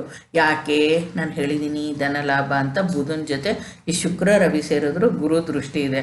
ರವಿನೂ ಶುಕ್ರ ಏನು ಅಷ್ಟು ಒಳ್ಳೇದು ಮಾಡಿಲ್ಲ ಅಂದರೂ ಈ ಬುಧ ಗುರುವಿನ ಪ್ರಭಾವ ನಿಮಗೆ ಖಂಡಿತ ಒಳ್ಳೇದು ಮಾಡುತ್ತೆ ಅಂತ ಹೇಳ್ಬೋದು. ಮತ್ತು ತುಂಬ ಸುತ್ತಾಡಿ ನೀವು ಒಂದು ಸ್ವಲ್ಪ ಆಯಾಸ ಅನ್ನೋದು ನಿಮಗೆ ಸುಸ್ತು ಆಯಾಸ ಅನ್ನೋದು ಜಾಸ್ತಿ ಆಗಿರ್ಬೋದು. ಅದನ್ನು ಒಂದು ಸ್ವಲ್ಪ ಕಡಿಮೆ ಮಾಡ್ಕೊಳೋದಕ್ಕೆ ನೀವು ಪ್ರಯತ್ನ ಪಡಿ. ಮತ್ತು ವಿದ್ಯಾರ್ಥಿಗಳು ಖಂಡಿತ ಈ ತಿಂಗಳು ಸತ ಚೆನ್ನಾಗಿ ಓದ್ತಾರೆ. ಮತ್ತು ಅವ್ರಿಗೆ ಒಂದು ಧೈರ್ಯ, ಏನೋ ಒಂದು ರೀತಿ ಧೈರ್ಯ ಅನ್ನೋದು ಇರುತ್ತೆ. ಖಂಡಿತ ಅವರು ಒಳ್ಳೆ ಇದು ಮಾಡ್ತಾರೆ. ಮತ್ತು ನೀವು ರಿಲೇಟಿವ್ಸು ಅಂಥ ಕಡೆಯಿಂದನೂ ಒಳ್ಳೆ ವಾರ್ತೆನ ಕೇಳ್ತೀರಾ. ಆದರೆ 4ನೇ ಮನೆಯಲ್ಲಿ ಕುಜನ ಗೋಚಾರ ಒಂದು ಸ್ವಲ್ಪ ವಿರೋಧ ಅನ್ನೋದು ತಂದುಕೊಡುತ್ತೆ. 8ನೇ ಮನೆಯಲ್ಲಿ ರವಿ ಗೋಚಾರ ಸರ್ಕಾರಿ ಕೆಲಸಗಳು ಒಂದು ಸ್ವಲ್ಪ ನಿಧಾನ ಅನ್ನೋದು ತೋರಿಸ್ಬಿಡುತ್ತೆ. ಅದು ಬಿಟ್ಟರೆ ನಿಮಗೆ ಉದ್ಯೋಗದಲ್ಲೂ ಸಹ ನಿಮಗೆ ಏನು ಪ್ರಮೋಷನ್ ಅನ್ನೋದು ಮುಂಬಡ್ತೆ ಅಂದರೆ ಪ್ರಮೋಷನ್ ಅನ್ನೋದು ಸಿಕ್ಕುತ್ತೆ. ಆದ್ದರಿಂದ ನೀವು ನಿಶ್ಚಿಂತವಾಗಿ ಇರ್ಬೋದು. ನಾನು ಹೇಳಿರೋ ಮಂತ್ರಗಳನ್ನ ಪಠಿಸಿ ಓಂ ಶ್ರೀ ಸುಬ್ರಹ್ಮಣ್ಯಾಯ ನಮಃ ಅಂತ ಹೇಳಿನಿ. ಕುಜನಿಗೆ ಮಾತ್ರ ಪ್ರಾರ್ಥನೆ ಮಾಡಿಕೊಂಡ್ರೆ ಈ ತಿಂಗಳು ಖಂಡಿತ ನಿಮಗೆ ಆಷಾಢ ಸಾತಿಗೆ ಇದಕ್ಕೆ ಶನಿ ದೇವರಿಗೆ ಎಳ್ಳೆಣ್ಣೆ ದೀಪ ಈ ಥರದನ್ನ ಹಚ್ಚೋದು ಖಂಡಿತ ನೀವು 100ಕ್ಕೆ 89 ಭಾಗ ನೀವು ಶುಭ ಫಲನೇ ಪಡಿತೀರಾ ಅಂತ ಹೇಳ್ಬೋದು. ಮತ್ತೆ ನೋಡಿ, ನಿಮ್ಮ ವಿರೋಧಿಗಳು ದೂರ ಸರಿಯುವರು. ನವೆಂಬರ್ ತಿಂಗಳದು ನಿಮಗೆ ರವಿಯ ಗೋಚಾರ ನೀಚ ರಾಶಿಯಲ್ಲಿ ಆಗುವುದರಿಂದ ಯಾವುದೇ ರೀತಿಯ ಸರ್ಕಾರಿ ಕೆಲಸಗಳಿಗೆ ಅಥವಾ ಗುತ್ತಿಗೆಗಳಲ್ಲಿ ಕೈ ಹಾಕಬೇಡಿ. ವ್ಯಾಪಾರ ವ್ಯವಹಾರಗಳಲ್ಲಿ ನಷ್ಟದ ಸೂಚನೆ ಇದ್ದರೂ ಗುರುಬಲ ಮತ್ತು ರಾಹುಬಲ ಶುಕ್ರನ ಗೋಚಾರ ನಿಮ್ಮನ್ನು ಕಾಪಾಡುತ್ತದೆ. ಅಂದರೆ ನೋಡಿ, ಇಲ್ಲಿ ವಿರೋಧಿಗಳು ಅನ್ನೋರು ಇರ್ತಾರೆ. ಯಾಕೆಂದರೆ ಅವರು ದೂರ ಆದರೂ ಏನು ಒಂದು ಸ್ವಲ್ಪ ಕುಜ ಮುಂದಕ್ಕೆ ಹೋಯ್ತು. ಆದ್ದರಿಂದ ವಿರೋಧಿಗಳದು ಒಂದು ಸ್ವಲ್ಪ ಪವರ್ ಅನ್ನೋದು ಕಡಿಮೆ ಆಯಿತು. ಈ ಸರ್ಕಾರಿ ಕೆಲಸಗಳಿಗೆ ಕೈ ಹಾಕಬೇಡಿ ಅಂತ ಹೇಳಿದ್ದೀವಿ. ವ್ಯಾಪಾರ ವ್ಯವಹಾರಗಳಲ್ಲಿ ನಷ್ಟದ ಸೂಚನೆ ಇದೆ. ಆದರೆ ಗುರುಬಲ ರಾಹುಬಲ ಅನ್ನೋದು ಶುಕ್ರನ ಗೋಚಾರ ಅನ್ನೋದು ನಿಮ್ಮನ್ನು ಕಾಪಾಡುತ್ತೆ ಅಂತ ಹೇಳ್ಬೋದು. ಮತ್ತು ಲಾಭನೂ ಸತ ಕೊಡುತ್ತೆ ಅಂತ ಹೇಳ್ಬೋದು. ಕೇತುವಿನ ಹಿಡಿತದಲ್ಲಿ ಬುಧ ಶುಕ್ರ ಮತ್ತು ರವಿಗಳಿರುವುದರಿಂದ ನೀವು ವಿಘ್ನ ವಿನಾಶನಿಗೆ ಗರಿಕೆ ಇಟ್ಟು ಬಂದೊದಗುವ ವಿಘ್ನಗಳನ್ನು ನಿವಾರಿಸಿಕೊಳ್ಳಿ. ಅಂದರೆ ನಿಮ್ಮ ಭಾಗ್ಯಸ್ಥಾನದಲ್ಲಿ ನಿಮ್ಮ ರಾಶಿಯಿಂದ 9ನೇ ಮನೆಯಲ್ಲಿ ಕೇತು ಇದ್ದಾನೆ. ನಿಮಗೆ ತೀರ್ಥಕ್ಷೇತ್ರ ದರ್ಶನ ಈ ಥರದ್ದೆಲ್ಲ ಮಾಡ್ಬೋದು. ಆದರೆ ಇಲ್ಲಿ ರವಿ ನೀಚ ಆದ, ಆದ್ದರಿಂದ ರವಿಗೆ ಸಂಬಂಧಪಟ್ಟಂತೆ ಮಾಡ್ಕೋಬೇಕು. ಆಮೇಲೆ ಗಣಪತಿಗೆ ಗರಿಕೆ ಇಡೋದ್ರಿಂದ ನಿಮ್ಗೇನಾದರೂ ತೊಂದರೆಗಳು ಬಂದರೆ ಕೇತುವಿನಿಂದ ಆ ತೊಂದರೆಗಳೆಲ್ಲ ನಿವಾರಣೆ ಆಗುತ್ತೆ. ಖಂಡಿತ ವಿದೇಶ ಪ್ರಯಾಣ ಅಥವಾ ತೀರ್ಥಕ್ಷೇತ್ರ ದರ್ಶನ ಇಂಥ ಮಾಡೋರಿಗೆ, ಉನ್ನತ ವಿದ್ಯಾಭ್ಯಾಸ ಮಾಡೋರಿಗೆ ಗಣಪತಿಗೆ ಗರಿಕೆ ಇಡಿ ಏನಾದರೂ ಬಂದಿರೋ ತೊಂದರೆಗಳನ್ನ ನಿವಾರಿಸ್ಕೊಳ್ಳಿ ಅಂತ ಹೇಳ್ತೀನಿ. ಮತ್ತು ಸೂರ್ಯ ಬೀಜ ಮಂತ್ರನೂ ಹೇಳಿದ್ದೀನಿ ಹೇಳ್ಕೊಳೋದಕ್ಕೆ. ಓಂ ಗಂ ಗಣಪತಿಗೆ ನಮಃ ಅನ್ನೋದು 108 ಸತಿ ಹೇಳ್ಕೊಳ್ಳಿ.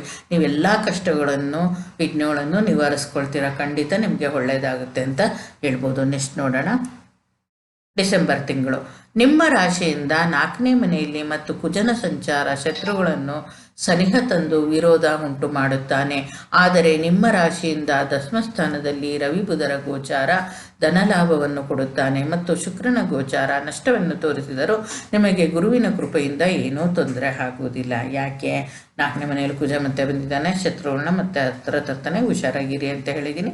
ದಶಮ ಅಂದರೆ ನಿಮ್ಮ ರಾಶಿಯಿಂದ ದಶಮ ಸ್ಥಾನ ಅಂದರೆ ವೃಶ್ಚಿಕ ರಾಶಿಯಲ್ಲಿ ಶುಕ್ರ ರವಿ ಬುಧ ಇದ್ದಾರೆ. ನಿಮ್ಗೆ ಏನಾಗುತ್ತೆ ಅಂದರೆ ಧನ ಲಾಭ ಕೊಡ್ತಾನೆ ಅಂತ ಹೇಳ್ಬೋದು. ಗುರು ದೃಷ್ಟಿ ಖಂಡಿತ, ಕುಜನ ದೃಷ್ಟಿನೂ ಇದೆ, ಗುರುವಿನ ದೃಷ್ಟಿ ಇದೆ. ಗುರುವಿನ ದೃಷ್ಟಿ ನಿಮ್ಗೆ ಖಂಡಿತ ತುಂಬ ಒಳ್ಳೇದು ಮಾಡ್ತಾನೆ. ಶುಕ್ರಂದು ಒಂದು ಸ್ವಲ್ಪ ನಷ್ಟ ಅನ್ನೋದು ತೋರಿಸಿದ್ರು ಆ ಗುರುವಿನ ಕೃಪೆಯಿಂದ ನಿಮಗೆ ಏನೂ ತೊಂದರೆ ಆಗಲ್ಲ ಅನ್ನೋ ಪಾಯಿಂಟ್ನ ನಾನು ಹೇಳಿದ್ದೀನಿ.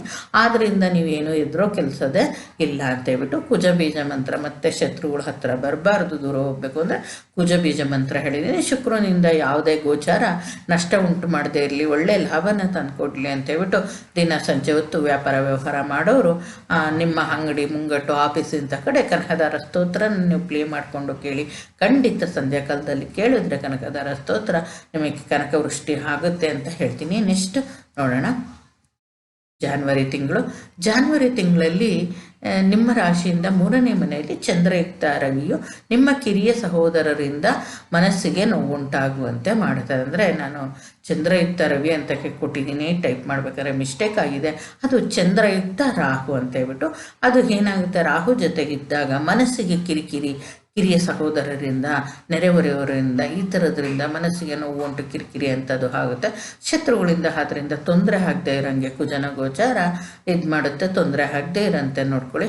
ನಿಮ್ಮ ರಾಶಿಯಿಂದ 11ರಲ್ಲಿ ಬುಧ ರವಿಯ ಗೋಚಾರ ನಿಮ್ಮ ವೃತ್ತಿ ವ್ಯಾಪಾರ ವ್ಯವಹಾರ ಪಾಲುದಾರಿಕೆಯಲ್ಲಿ ಅಧಿಕ ಲಾಭ ಧನ ಲಾಭವನ್ನು ಹೊಂದಿರಿ. ಈ ತಿಂಗಳು ಸತ ರವಿ ಬುಧ ಯಾವುದೇ ಗ್ರಹ ಬರಲಿ, ರವಿ ಬುಧನೇ ಆಗಲಿ ಸಪ್ತಮ ಅಲ್ಲ ನವಗ್ರಹಗಳು 11ನೇ ಮನೆಯಲ್ಲಿ ತುಂಬ ಗೋಚಾರ ಫಲದಲ್ಲಿ ತುಂಬ ಶುಭ ಫಲನ ಉಂಟು ಮಾಡುತ್ತೆ. ಆದ್ದರಿಂದ ಗುರು ಗೋಚಾರ ಆಗಲಿ, ರವಿ ಬುಧರ ಗೋಚಾರ ಆಗಲಿ ತುಂಬ ಒಳ್ಳೆಯದು ಅಂತ ಹೇಳ್ಬೋದು. ನೀವು ವೃತ್ತಿ ಸಲುವಾಗಿ ನಿಮಗೆ 9ನೇ ಮನೆ ಅಧಿಪತಿ 12ರಲ್ಲಿ, ನಿಮ್ಮ ರಾಶಿಯಿಂದ 12ರಲ್ಲಿ ಶನಿ ಶುಕ್ರ ಇದೆ. ಯಾರು ವಿದೇಶ ಪ್ರಯಾಣ ಮಾಡಬೇಕು ಅಂತ ಇದ್ದೀರೋ ಅವರು ನೀವು ವೃತ್ತಿ ಸಲುವಾಗಿ ವಿದೇಶ ಪ್ರಯಾಣ ಮಾಡಬಹುದು. ಏನಾದರೂ ಇಲ್ಲ ಹೈಯರ್ ಎಜುಕೇಷನ್ಗೆ ಅಂತ ಹೋಗ್ಬೋದು. ಈ ಟೈಮಲ್ಲಿ ಚಾನ್ಸು ಚೆನ್ನಾಗಿದೆ. ನೀವು ಖಂಡಿತ ನಿಮ್ಮ ಆಸೆಗಳನ್ನ ಈಡೇರಿಸ್ಕೊತೀರಾ ಅಂತ ಹೇಳ್ಬೋದು. ಎಷ್ಟೋ ದಿವಸದಿಂದ ಕಾದ್ಕೊಂಡಿರ್ತೀರ. ಏನಾದರೂ ಸಮಸ್ಯೆ ಅನ್ನೋದು ಕಂಡು ಬಂದರೆ ನೀವು ಓಂ ಕಾರ್ತಿಕೇಯ ನಮಃ ಅಂತ 108 ಬಾರಿ ಪಠಿಸಿ. ಮತ್ತು ಮನಸ್ಸಿಗೆ ದುಗ್ಗಡ, ಬಾಧೆ, ಹೇಳಿದ್ನಲ್ಲ ನೆರೆಹೊರೆ ಮತ್ತು ಕಿರಿಯ ತಮ್ಮಂದರು ಈ ಥರದವ್ರಿಗೆ ಇದು ಮಾಡ್ಕೋಬಾರ್ದು ಅಂತಂದರೆ ಓಂ ದುಮ್ ದುರ್ಗಾಯ ನಮಃ ಅಂತ ಹೇಳ್ಕೊಳ್ಳಿ. ಆವಾಗ ಮನಸ್ಸಿಗೆ ಒಂದು ನಿರ್ಮಲ ಇದು ಪ್ರಶಾಂತತೆ ಅನ್ನೋದು ಸಿಕ್ಕುತ್ತೆ. ನೆಕ್ಸ್ಟ್ ನೋಡೋಣ. ಫೆಬ್ರವರಿ ತಿಂಗಳು ನಿಮ್ಮ ರಾಶಿಯಲ್ಲಿ ಶುಕ್ರನ ಗೋಚಾರ ಸೌಖ್ಯವನ್ನುಂಟು ಮಾಡಿ ಶನಿಯಿಂದ ಆಗುವ ಬಾಧೆಯನ್ನು ಕಡಿಮೆ ಮಾಡುತ್ತಾನೆ. ನೀವು ಯಾವುದಾದರೂ ವ್ಯವಸಾಯದ ಭೂಮಿ ಅಥವಾ ನಿವೇಶನವನ್ನು ಖರೀದಿಸಲು ಮುಂದಾಗುವಿರಿ. ಹಿತಶತ್ರುಗಳನ್ನು ದೂರವಿಡಿ. ನಿಮ್ಮ ವ್ಯಾಪಾರ ವ್ಯವಹಾರ ಮುಂತಾದವುಗಳಲ್ಲಿ ಲಾಭ ಹೊಂದುವಿರಿ. ಸರ್ಕಾರಿ ಗುತ್ತಿಗೆ ವಗೇರೆ ಕೆಲಸಗಳನ್ನು ಕೈಗೆತ್ತಿಕೊಂಡರೆ ಧನವ್ಯಯ ಉಂಟಾಗುತ್ತದೆ. ವಿದ್ಯಾರ್ಥಿಗಳೇ ಶುಭದಾಯಕ ಅಂತ ಹೇಳಿದ್ದೀನಿ. ನಿಮ್ಮ ರಾಶಿಯಲ್ಲೇ ಶನಿ ಮತ್ತೆ ಬಂದ ಮತ್ತು ಶುಕ್ರನು ಅಲ್ಲಿರೋದರಿಂದ ಶನಿಯಿಂದ ಉಂಟಾಗೋ ದೋಷನ ಶುಕ್ರ ಮೈಮರೆಸ್ತಾನೆ, ಸೌಖ್ಯನ ತಂದು ಕೊಡ್ತಾನೆ ಅಂತ ಹೇಳ್ಬೋದು. ಮತ್ತು ಹಣಕಾಸಿನ ವಿಷಯದಲ್ಲಿ ಏನೇ ತೊಂದರೆ ಇಲ್ಲ, ವ್ಯಾಪಾರ ವ್ಯವಹಾರಗಳು ಚೆನ್ನಾಗಿ ಮಾಡುತ್ತೆ ಅಂತ ಹೇಳ್ಬೋದು. ಮತ್ತು ಆ 4ನೇ ಮನೆಯಲ್ಲಿ ಕುಜ ಇದನ್ನು ಏನೇ ವಿರೋಧಗಳು ಬಂದರೂ ನೀವು ಚಂದ್ರನ ಜೊತೆ ಕುಜ ಇರೋದರಿಂದ ನೀವು ಭೂಮಿನ ನಿವೇಶನ ಏನಾದರೂ ತಗೊಳ್ಳೋ ಖಂಡಿತ ನೀವು ಗುರುಬಲನು ಇರೋದರಿಂದ ರಾಹುಬಲ ಅದರಿಂದ ನೀವು ಖಂಡಿತ ತಗೋಬೋದು ಅಂತ ಹೇಳ್ತೀನಿ. ನೀವು ಯಾವುದೇ ವ್ಯಾಪಾರ ಮಾಡಿದ್ರು ನಿಮ್ಗೆ ಖಂಡಿತ ಒಳ್ಳೆಯದಾಗುತ್ತೆ. ಮತ್ತು ಗುತ್ತಿಗೆ ಯಾವುದಾದ್ರೂ ತೊಗೊತೀರ ಗೌರ್ಮೆಂಟ್ ಇದ್ರದ್ದು ಅಂತ ಅದರಲ್ಲಿ ಒಂದು ಸ್ವಲ್ಪ ಧನ ನಷ್ಟ ಅಂತ ಆಗ್ಬೋದು. ಆದ್ದರಿಂದ ಒಂದು ಸ್ವಲ್ಪ ನೀವು ನೋಡಿಕೊಂಡು ಅದಕ್ಕೆ ಸಂಬಂಧಪಟ್ಟಂತೆ ನಾನು ಕೊಟ್ಟಿದ್ದೀನಿ. ವಿದ್ಯಾರ್ಥಿಗಳಿಗೆ ಒಳ್ಳೆಯದಾಗುತ್ತೆ. ಈ ಮಂತ್ರನ ಪಠಿಸಿ ಅಂತ ಹೇಳ್ತೀನಿ. ಆದಿತ್ಯ ಹೃದಯ ಪಠಿಸಿದರೆ ರವಿಯಿಂದ ಗೋಚಾರ ಫಲ ನಷ್ಟ ಉಂಟು ಮಾಡದೇ ಇರಲಿ ಅಂತೇಳ್ಬಿಟ್ಟು, ಜನ್ಮ ಶನಿಯ ಬಾಧೆಗೆ ಓಂ ಶಂ ಶನೇಶ್ವರಾಯ ನಮಃ ಅಂತೇಳ್ಬಿಟ್ಟು, ಕುಜನಿಂದ ಗೋಚಾರ ಫಲ ಯಾರದ್ದು ವಿರೋಧ ಉಂಟಾಗಬಾರ್ದು, ಏನೇ ಒಂದು ಕೆಲಸ ಕಾರ್ಯ ಹೋದ್ರೂ ವಿಘ್ನಗಳು ಉಂಟಾಗಬಾರ್ದು ಅಂತ ಓಂ ಶರವಣ ಭವಾಯ ನಮಃ ಅಂತೇಳ್ಬಿಟ್ಟು 108 ಸತಿ ಹೇಳ್ಕೊಳೋದಕ್ಕೆ ಕೊಟ್ಟಿದ್ದೀನಿ. ಇಷ್ಟನ್ನು ಹೇಳ್ಕೊಳ್ಳಿ. ಮತ್ತು ಮಾರ್ಚ್ ತಿಂಗಳದ್ದು ನೋಡೋಣ. ನೀವು ಪ್ರಯಾಣ ಮಾಡಿ ದೇಹಾರೋಗ್ಯದ ಕಡೆ ಗಮನ ಕೊಡದೆ ಆರೋಗ್ಯ ಸಮಸ್ಯೆ ಉಂಟು ಮಾಡಿಕೊಳ್ಳುವಿರಿ. ಈ ತಿಂಗಳು ನಿಮ್ಮ ಕುಟುಂಬದಲ್ಲಿ ಶುಭ ಕಾರ್ಯಗಳು ನಡೆಯುವುದರಿಂದ ಕುಟುಂಬದ ಸದಸ್ಯರೊಂದಿಗೆ ಕಾಲ ಕಳೆಯುವಿರಿ. ನೀವು ಯಾವುದಾದರೂ ಉಳಿತಾಯವನ್ನು ಮಾಡುವಿರಿ. ಮನೆಯವರಿಗಾಗಿ ಉಡುಗೊರೆ ಕೊಡುವಿರಿ. ಇವೆಲ್ಲಕ್ಕೂ ಆ ಮಹಾಲಕ್ಷ್ಮಿಯ ಕೃಪೆ ಇದೆ. ಶತ್ರುಗಳನ್ನು ದೂರವಿಡಿ. ತಿಂಗಳಾಂತ್ಯಕ್ಕೆ ಸರ್ಕಾರಿ ಕೆಲಸಗಳನ್ನು ನೆರವೇರಿಸಿಕೊಳ್ಳಲು ಅಧಿಕ ಪ್ರಯತ್ನದಿಂದ ನೆರವೇರಿಸಿಕೊಳ್ಳುವಿರಿ ಅಂತ ಹೇಳಿದ್ದೀನಿ. ಏನಂದರೆ ನಿಮಗೆ ಮತ್ತೆ ಕುಜನ ಗೋಚಾರ ತುಂಬ ಇದು ಮಾಡುತ್ತೆ. ಮತ್ತು ದೇಹ ಬಾಧೆ ಅನ್ನೋದು ಯಾಕೆ ಹೇಳಿದೆ ಅಂದರೆ, ರವಿ ಇದ್ದರೆ ಉಷ್ಣ ಜಾಸ್ತಿ, ಮತ್ತು ಶನಿ ರವಿ ಒಂದಕ್ಕೊಂದು ಆಪೋಸಿಟ್ ಗ್ರಹಗಳು. ಖಂಡಿತ ಒಳ್ಳೆಯ ಪ್ರಯಾಣ ಮಾಡ್ತೀರಾ, ಸುತ್ತಾಡ್ತೀರಾ, ಆರೋಗ್ಯದ ಕಡೆ ಗಮನ ಕೊಡೋದಿಲ್ಲ. ಅವಾಗ ಏನಾಗುತ್ತೆ, ದೇಹದ ಒಂದು ನೀರು ಬಿಟ್ಟು ಇನ್ನೊಂದು ನೀರು ಕುಡಿದಾಗ ವೆದರ್ ನಿಮ್ಮ ಎಲ್ಲಿ ಸ್ವಸ್ಥಳ ಬಿಟ್ಟು ಬೇರೆ ಕಡೆ ತಿರುಗಿ ಬಂದಾಗ ಆ ವೆದರ್ ಚೇಂಜಸ್ಸಿಂದ ಆರೋಗ್ಯ ಸಮಸ್ಯೆ ಅನ್ನೋದು ಉಂಟಾಗ್ಬೋದು. ಅದರಿಂದ ನೋಡ್ಕೊಳ್ಳಿ ಅಂತ ಹೇಳ್ತೀನಿ. ಮತ್ತು ನಿಮ್ಮ ಕುಟುಂಬದಲ್ಲಿ ತುಂಬ ಶುಭ ಕಾರ್ಯಗಳು, ಇವಾಗ ಎಂಗೇಜ್ಮೆಂಟು ಆ ಥರದ್ದಾಗಿರ್ಬೋದು, ಮದುವೆ ಮುಂಜಾನೆ ಆಗ್ಬೋದು, ಇಲ್ಲ ಮನೆ ಕಟ್ಟಿ ಮುಗಿಸಿದ್ರೆ ಗೃಹ ಪ್ರವೇಶ ಈ ಥರದ್ದು ಮಾಡ್ಬೋದು. ಖಂಡಿತ ಈ ತಿಂಗಳು ನೀವೆಲ್ಲ ನೆರವೇರಿಸ್ಕೊತೀರಾ ಅಂತ ಹೇಳಿದೆ. ಮತ್ತು ಎಲ್ಲ ಕುಟುಂಬದ ಸದಸ್ಯರು ಇವಾಗ ಒಂದು ಮನೆಯಲ್ಲಿ ಕೆಲಸ ಕಾರ್ಯಗಳು ಅನ್ನೋದು ನಡೆದಾಗ ಕುಟುಂಬದ ಸದಸ್ಯರು ಬರ್ತಾರೆ. ಅವ್ರ ಜೊತೆ ನೀವು ಚೆನ್ನಾಗಿ ಕಾಲ ಕಳೆದು ಸಂತೋಷದಿಂದ ಇರ್ತೀರಾ ಅಂತ ಹೇಳ್ಬೋದು. ಮತ್ತು ಏನಾದರೂ ಉಳಿತಾಯ ಮಾಡಬೇಕು ಅಂದರೆ ಖಂಡಿತ ನೀವು ಸಂಪಾದನೆ ಮಾಡಿಟ್ಟಿದ್ದು ಈ ತಿಂಗಳು ಲಾಭ ಅನ್ನೋದಿರುತ್ತಲ್ಲ, ನೀವು ಉಳಿತಾಯ ಮಾಡಿ. ನೀವು ಗುರುಬಲ ಇದ್ದಾಗೆ ಉಳಿತಾಯ ಮಾಡಿದರೆ ಒಳ್ಳೆಯದು. ಮತ್ತು ಮನೆಯವ್ರಿಗೆಲ್ಲ ಏನಾದರೂ ಒಳ್ಳೆಯ ಲಾಭ ಬಂದಿರುತ್ತೆ, ಉಡುಗೊರೆ ಅನ್ನೋದು ಕೊಡ್ತೀರಾ, ಇದು ನಿಜ ಅಂತ ಹೇಳ್ತೀನಿ. ಮತ್ತು ಇದೆಲ್ಲದಕ್ಕೂ ಏನು ಆ ಶುಕ್ರ ಗೋಚಾರ ಉಚ್ಚಸ್ಥಾನ ಆಗೋದ್ರಿಂದ ಅದಕ್ಕೆ ಏನು ಮಾಡ್ತಾನೆ, ಒಳ್ಳೇದು ಮಾಡ್ತಾನೆ. ಸರ್ಕಾರಿ ಕೆಲಸಗಳು ಮಾತ್ರ ಒಂದು ಸ್ವಲ್ಪ ಇದು ನೆರವೇರಿಸ್ಕೊಳೋದಕ್ಕೆ ಕಷ್ಟ ಆದರೂ ತುಂಬ ಕಷ್ಟಪಟ್ಟು ನೆರವೇರಿಸ್ಕೊತೀರಾ ಅಂತ ಹೇಳ್ಬೋದು. ಒಂದು ಸ್ವಲ್ಪ ಶತ್ರುಗಳನ್ನ ದೂರ ಇಟ್ಟರೆ ನಿಮ್ಗೆ ಈ ವರ್ಷ ಎಲ್ಲ ಒಳ್ಳೇದಾಗೋದು ಅಂತ ಹೇಳ್ತೀನಿ. ಆದಿತ್ಯ ಹೃದಯನ ಪಠಿಸಿ, ಆವಾಗ ಸರ್ಕಾರಿ ಕೆಲಸಗಳಿಗೆ ಒಳ್ಳೆಯದಾಗುತ್ತೆ. ಶನಿ ಚಾಲಿಸ ಪಠಿಸಿ, ಆವಾಗ ಏನಾಗುತ್ತೆ, ನಿಮ್ಮ ಶನಿಯಿಂದ ಉಂಟಾಗುವ ಜನ್ಮ ದೇಹದ ಮೇಲೆ ಬಾಧೆ ಆಗಲಿ, ಜನ್ಮ ಶನಿಯ ಬಾಧೆ ಆಗಲಿ ತಪ್ಪುತ್ತೆ ಅಂತ ಹೇಳ್ತೀನಿ. ಮತ್ತು ಕುಜಪೀಡ ಪರಿಹಾರ ಮಂತ್ರ ಜಪಿಸಿದ್ರೆ ಕುಜನಿಂದ ಆಗುವ ವಿರೋಧಗಳು ಏನೇ ಇರಲಿ, ಕುಟುಂಬದಲ್ಲಾಗಿರ್ಬೋದು, ಹೊರಗಡೆ ಆಗಿರ್ಬೋದು, ಯಾರದೇ ವಿರೋಧ ಬರದೇ ಇರೋ ಥರ ನೀವು ನೋಡ್ಕೋಬೋದು ಅಂತ ಹೇಳ್ತೀನಿ. ಇಷ್ಟು ಹೇಳ್ತಾ ಶುಭಕೃತು ನಾಮ ಸಂವತ್ಸರದ 2022 ಏಪ್ರಿಲಿಂದ 2023 ಮಾರ್ಚ್ ತನಕ ನೀವು ಕೇಳಿದರೆ ಮತ್ತೆ ಮುಂದಿನ ವಿಡಿಯೋದಲ್ಲಿ ಭೇಟಿ ಆಗೋಣ. ನನ್ನ ಚಾನಲ್ನ ಸಬ್ಸ್ಕ್ರೈಬ್ ಮಾಡೋದಕ್ಕೆ ನಿಮ್ಮ ಪರಿಚಯಸ್ಥರಿಗಾಗಲಿ ಬಂಧು ಬಳಗದವ್ರಿಗಾಗಲಿ ಹೇಳೋದನ್ನು ಮರಿಬೇಡಿ. ಈ ವರ್ಷ ನೀವು ತುಂಬ ಸುಖದಲ್ಲಿ ಖಂಡಿತ ತೇಲಾಡ್ತೀರಾ, ನಿಮ್ಮ ಭಾಗ್ಯದ ಬಾಗಿಲು ತೆಗೆದಿದೆ ಅಂತ ಹೇಳ್ತೀನಿ. ಮುಂದಿನ ವಿಡಿಯೋ ಕಾಯ್ತಾ ಇರಿ ವೀಕ್ಷಕರೇ.